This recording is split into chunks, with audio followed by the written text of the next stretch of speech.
പരിശുദ്ധ അമ്മ ജീവനോടെ പ്രത്യക്ഷപ്പെട്ട ഈ പരിശുദ്ധമായ ഭൂമിയിൽ വീണ്ടും ഒരിക്കൽ കൂടി സാക്ഷ്യം പറയുവാൻ ഞങ്ങളെ അനുഗ്രഹിച്ച പരിശുദ്ധമ്മയ്ക്കും അവിടുത്തെ തിരുക്കുമാരനും 1000 നന്ദി. ഞങ്ങൾ ആദ്യമായിട്ട് ഇവിടെ ഇതേക്കുറിച്ച് കൃപാസനത്തെക്കുറിച്ച് അറിഞ്ഞത് ഇവിടുത്തെ ഒരു പത്രം, കോട്ടയത്തെ ഒരു സ്കാനിങ് സെൻറ്ററിൽ നിന്ന് ലഭിച്ച പത്രത്തിലൂടെയാണ്. എൻ്റെ പേര് രാജേഷ് ജോസഫ്. ഞങ്ങൾ വരുന്നത് കോട്ടയം ജില്ലയിലെ കടുത്തുരുത്തിയിൽ ആയാങ്കുടി എന്ന സ്ഥലത്താണ്. ഇതെൻ്റെ ഭാര്യ സിന്ധു ജെയിംസ്, അത് അനുജത്തി സിനി ജെയിംസ്. 2019 ഞാൻ ആദ്യമായിട്ട് ഉടമ്പടി എടുത്തത്. അതിനുശേഷം എൻ്റെ ഉടമ്പടി കാലാവധി പൂർത്തിയായതിനു ശേഷം എനിക്കത് തുടരാൻ സാധിച്ചില്ല. 2020 എൻ്റെ ഭാര്യ വീണ്ടും ഉടമ്പടി എടുത്തു. 2024 ഞാൻ എൻ്റെ ജോലി സ്ഥലത്ത് നിന്നും നാട്ടിലേക്ക് വരുന്നതിന് മുമ്പ് കുറച്ച് ദിവസം മുമ്പ് എൻ്റെ കാലിൽ ഒരു നീര് വരികയും റെഡ്നെസ് ഉണ്ടാവുകയും ചെയ്തു. അതിന് പ്രകാരം ഞാനിവിടെ നാട്ടിൽ വന്നു. അത് സ്കിന്നിൻ്റെ പ്രശ്നമാണെന്ന് കരുതി ഞാനൊരു സ്കിൻ ഡോക്ടറെ കണ്ടു. ഡോക്ടറെ കണ്ടപ്പോൾ ഡോക്ടർ ഒരാഴ്ചത്തെ മരുന്ന് കഴിച്ച് റെസ്റ്റ് എടുക്കാൻ പറഞ്ഞു. റെസ്റ്റ് എടുത്തതിന് ശേഷം ഞങ്ങളൊരു ഉടമ്പടി ധ്യാനം കൂടുമ്പോൾ ഞങ്ങൾക്ക് തോന്നി ഒരു ഫിസിഷ്യനെ കാണണമെന്ന്. ഫിസിഷ്യനെ കണ്ടു കഴിഞ്ഞപ്പോൾ അദ്ദേഹം പറഞ്ഞു കുറേ ബ്ലഡ് ടെസ്റ്റുകൾ ചെയ്യാൻ പറഞ്ഞു. ബ്ലഡ് ടെസ്റ്റ് ചെയ്ത് കഴിഞ്ഞപ്പോൾ അതിൻ്റെ അകത്ത് യൂറിൻ ടെസ്റ്റും ചെയ്യാൻ പറ്റും. യൂറിൻ ടെസ്റ്റ് ചെയ്തപ്പോൾ അതിൻ്റെ അകത്ത് ബ്ലഡിൻ്റെ അംശം കൂടുതലായിരുന്നു. അതിനുശേഷം അദ്ദേഹം ഒരാഴ്ചത്തെ മരുന്ന് കഴിക്കാൻ പറഞ്ഞു. അതിനുശേഷം അദ്ദേഹം ഒരു നെഫ്രോളജിസ്റ്റിനെ കാണാൻ പറഞ്ഞു എത്രയും പെട്ടെന്ന്. നെഫ്രോളജിസ്റ്റ് അദ്ദേഹത്തെ കണ്ടപ്പോൾ അദ്ദേഹം കുറച്ച് ടെസ്റ്റുകൾ പറഞ്ഞു. ആ ടെസ്റ്റെല്ലാം ചെയ്തപ്പോൾ എൻ്റെ ഷുഗറിൻ്റെ ലെവൽ ഞാൻ ഭക്ഷണത്തിന് മുമ്പ് 366 ഭക്ഷണം കഴിച്ചതിന് ശേഷം 577 അതുപോലെ തന്നെ എൻ്റെ യൂറിനിൽ ബ്ലഡിൻ്റെ അംശം കൂടുതലായിരുന്നു.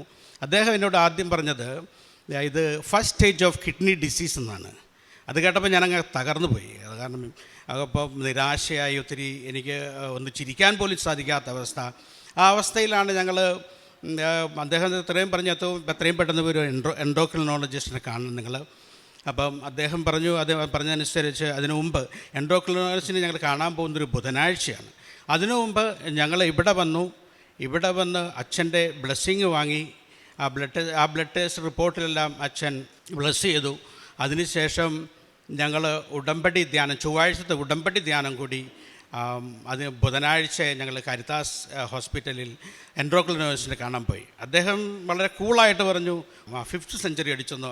അദ്ദേഹം പറഞ്ഞു 500-ന് മുകളിലാണ് നിങ്ങളുടെ ഷുഗർ ടെസ്റ്റ്. എന്നാലും അദ്ദേഹം പറഞ്ഞതൊന്നും ഒരു കുഴപ്പമില്ല, സാരമില്ല, പേടിക്കാനൊന്നുമില്ല എന്ന് പറഞ്ഞ് അദ്ദേഹം ഒരാഴ്ചത്തെ മരുന്ന് തന്നു. ആ മരുന്ന് കഴിച്ച ശേഷം വീണ്ടും ടെസ്റ്റ് ചെയ്തിട്ട് ചെല്ലാൻ പറഞ്ഞു. വീണ്ടും ടെസ്റ്റ് ചെയ്ത് ചെന്ന് കഴിഞ്ഞപ്പോൾ എൻ്റെ ഇതിൻ്റെ ഷുഗർ ലെവലെല്ലാം നോർമലായിരുന്നു. അതിനുശേഷം ഞങ്ങൾ വീണ്ടും കാരിത്താസിൽ തന്നെ ഒരു നെഫ്രോളജിസ്റ്റിനെ കണ്ടു. നെഫ്രോളജിസ്റ്റ് പറഞ്ഞു എനിക്ക് ഇതിൽ ഒരു പ്രശ്നവും കാണാൻ സാധിക്കുന്നില്ല.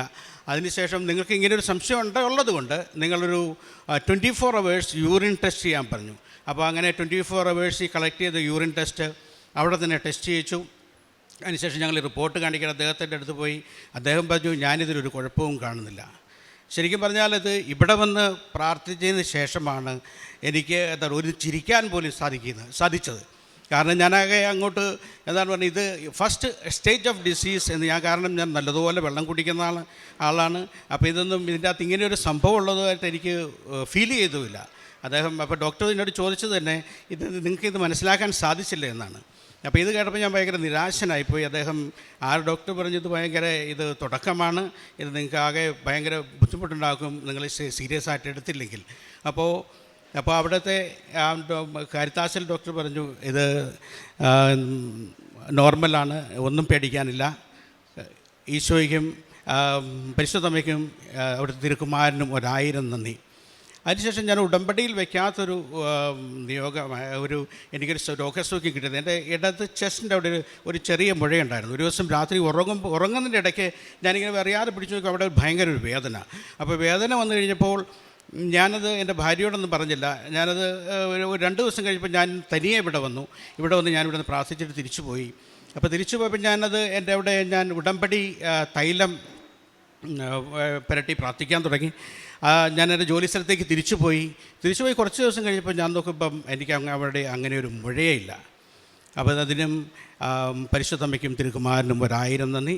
കഴിഞ്ഞ 10 വർഷമായിട്ട് എനിക്ക് സ്വന്തമായിട്ട് ഭവനമില്ലായിരുന്നു.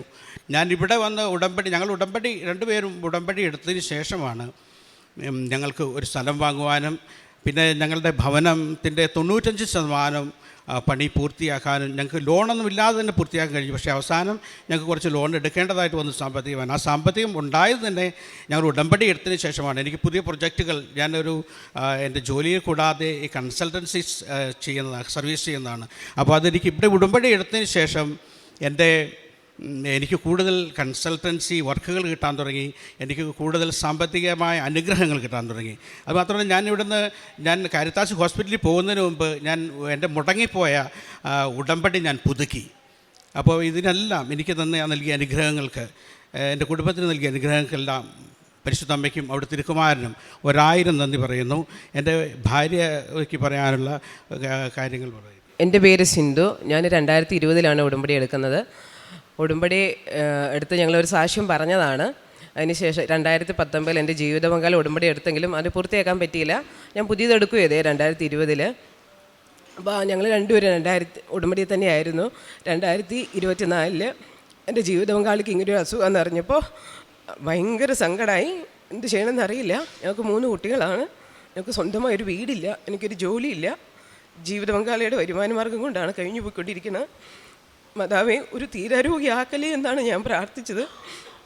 എൻ്റെ ഞങ്ങളുടെ മൂന്നാമത്തെ കുഞ്ഞിന് 1 വയസ്സായിരുന്നു. ആ കുഞ്ഞിനെയും കൊണ്ടാണ് ഞാൻ അഖണ്ഡ ജപമാലയിൽ പങ്കെടുത്തത്.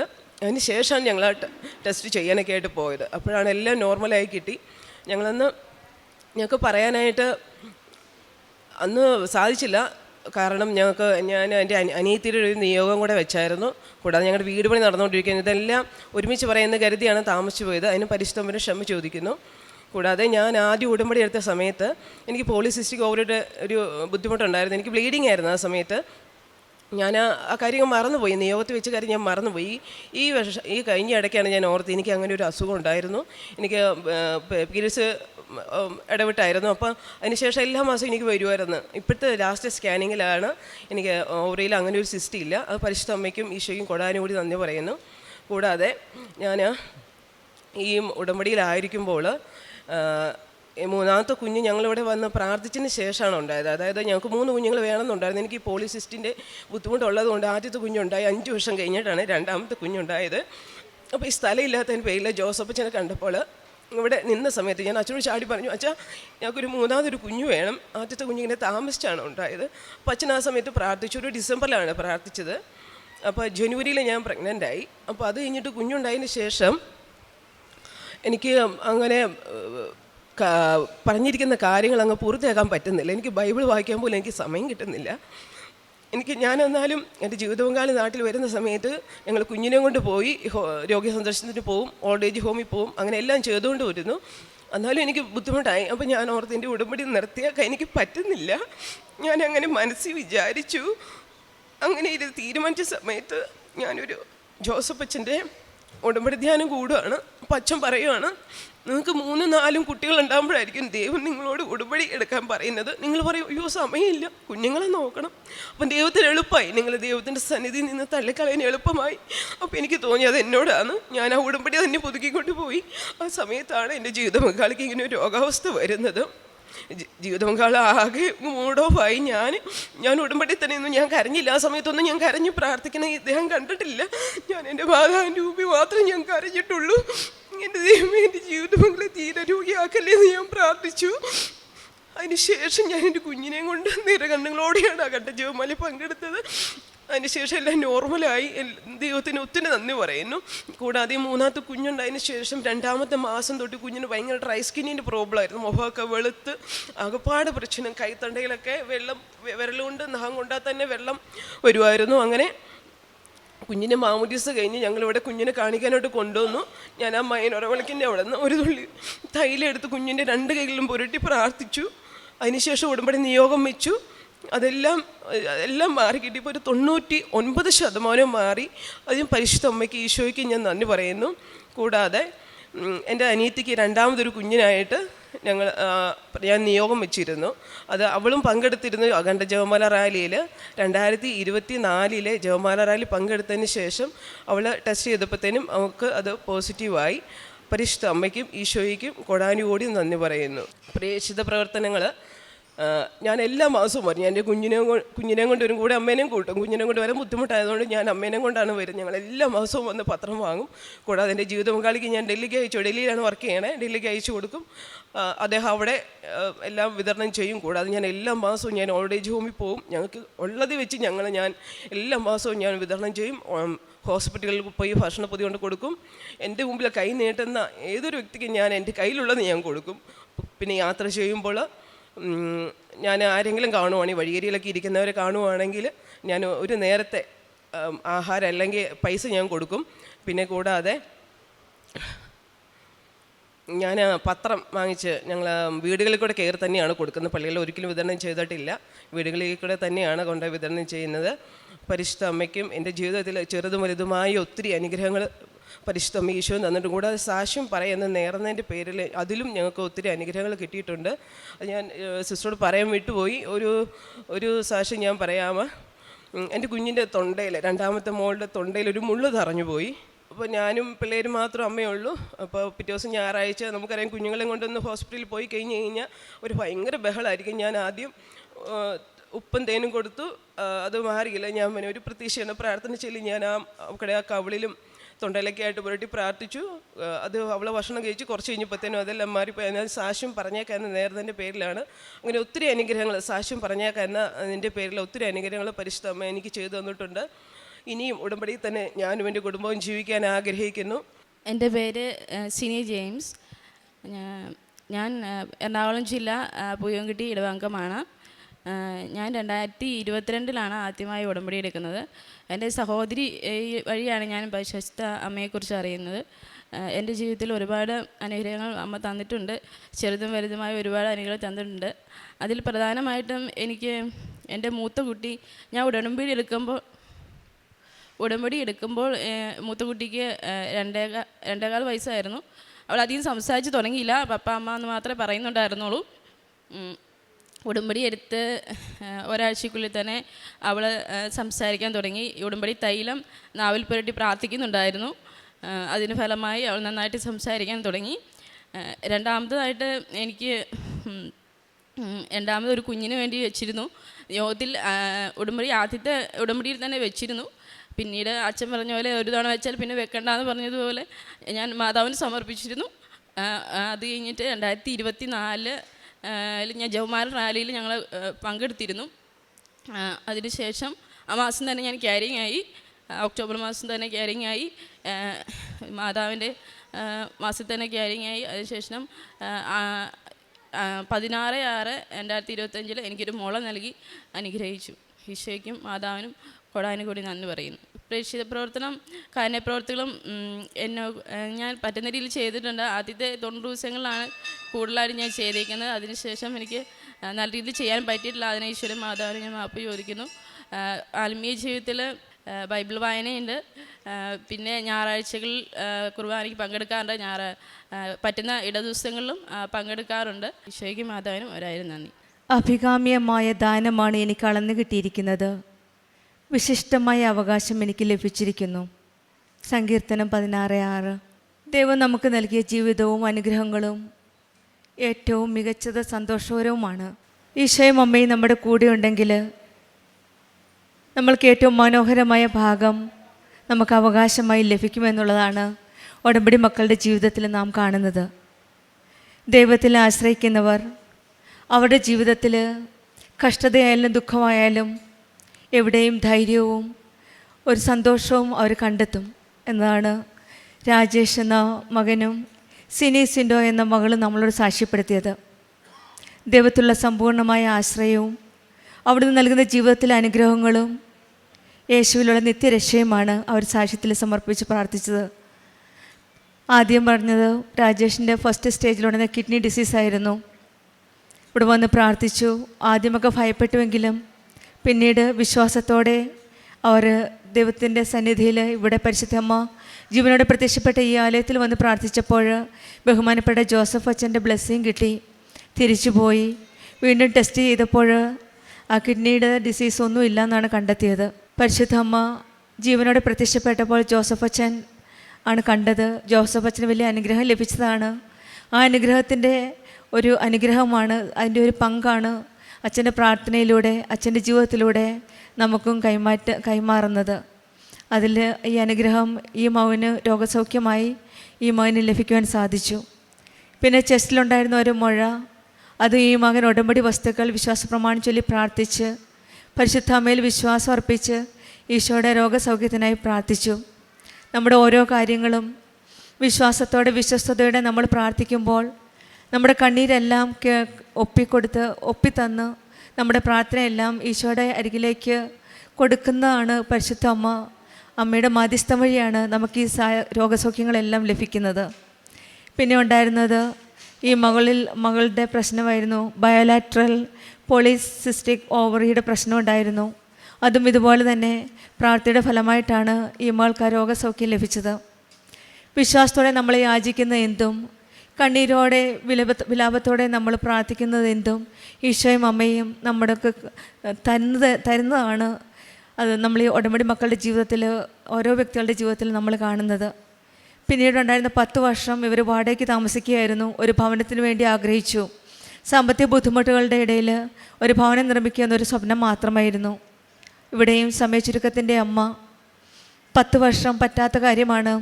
ഉടമ്പടി എടുത്ത ഉടനടി ഈ മക്കൾക്ക് ഒരു ഭവനം ഉണ്ടാക്കുവാൻ സാധിച്ചത്. അതും ഈ മകൻ പറഞ്ഞ പോലെ ഇത്രയും വർഷം കൺസൾട്ടൻസി വർക്ക് ചെയ്തു. പക്ഷേ ഉടമ്പടി എടുത്തതിൽ പിന്നെ പെട്ടെന്നാണ് വർക്കിൽ പ്രോഗ്രസ്സായി. പിന്നെ സാമ്പത്തിക ബുദ്ധിമുട്ടുകളെല്ലാം പരിഹരിച്ചപ്പോഴാണ് ഈ മകന് ഒരു ഭവനം ഉണ്ടാക്കാൻ സാധിച്ചത്. ഇതൊക്കെയാണ് പരിശുദ്ധ അമ്മ ജീവനോടെ പ്രത്യക്ഷപ്പെട്ട ഈ സന്നിധിയിൽ വന്ന് പ്രാർത്ഥിക്കുമ്പോൾ, കണ്ണുനീരോടെ പ്രാർത്ഥിക്കുമ്പോൾ നമ്മുടെ പ്രാർത്ഥനയെല്ലാം കേൾക്കുന്ന ഒരു ഈശോയാണ് ഇവിടെ, ഒരു ദൈവമുണ്ട് നമുക്കിവിടെ. നമ്മുടെ പ്രാർത്ഥനകളെല്ലാം നമ്മുടെ പക്കൽ നിന്ന് ഈശോയുടെ പക്കലേക്ക് കൊണ്ടുപോകുന്ന, മധ്യസ്ഥം വഹിക്കുന്ന ഒരു അമ്മയാണ് ഈ ആലയത്തിലുള്ളത്. നമുക്ക് നമ്മുടെ ഓരോ കാര്യങ്ങളും വിശ്വാസത്തോടെ സത്യസന്ധതയോടെ നമുക്കും നമ്മുടെ ഉടമ്പടി ജീവിതം നിബന്ധനകൾ പാലിച്ച് മുന്നോട്ട് നയിക്കാം. അമ്മയുടെ ജീവിതത്തിൽ ദൈവമാതാവായി ദൈവം തിരഞ്ഞെടുക്കുമെന്ന് അമ്മയ്ക്ക് ലഭിച്ച ഏറ്റവും വലിയൊരു അവകാശമാണ്. നമുക്കും ആ അവകാശത്തിൽ പങ്കാളികളാണ്. അമ്മയുടെ ജീവിതത്തിലെ അതിരുകൾ അഥവാ ജീവിത പരിപാടികളെല്ലാം ദൈവഹിതമനുസരിച്ചായിരുന്നു. അതെല്ലാം മനോഹരമായി ദൈവം ക്രമീകരിച്ചു കൊടുത്തു. അതുപോലെ തന്നെയാണ് നമ്മുടെ ജീവിതത്തിലും അഭികാമ്യമായ ദാനമാണ് നമുക്ക് വളർന്നു കിട്ടിയിരിക്കുന്നത്. വിശിഷ്ടമായ അവകാശം നമുക്ക് ലഭിച്ചിരിക്കുന്നുണ്ട്. അത് ഉടമ്പടി ജീവിതത്തിലൂടെയാണ്. ആ ജീവിതം ഭക്തിയോടെ നയിക്കുവാൻ ഈശോയും അമ്മയും നമ്മളെ അനുഗ്രഹിക്കട്ടെ എന്ന് പ്രാർത്ഥിച്ചുകൊണ്ടും ഈ മകൾക്കും കുടുംബത്തിനും ലഭിച്ച അനുഗ്രഹങ്ങൾക്ക് നമുക്ക് നന്ദി പറയാം. പിന്നെ സിൻഡോയുടെ കുടുംബത്തിൽ ഈ മകളുടെ 2 വയസ്സായെങ്കിലും മകൾക്ക് സംസാരിക്കാൻ കഴിവില്ലായിരുന്നു. ആ മകളും ഉടമ്പടി വസ്തുക്കൾ ഉപയോഗിച്ച് പ്രാർത്ഥിച്ചതിന് ശേഷമാണ് ഈ കൊച്ചുമകൾ സംസാരിക്കാൻ സാധിച്ചത്. പിന്നെ ഒരു 2ാമത്തെ കുട്ടിക്ക് വേണ്ടി 5 വർഷം അവർ കാത്തിരുന്നു.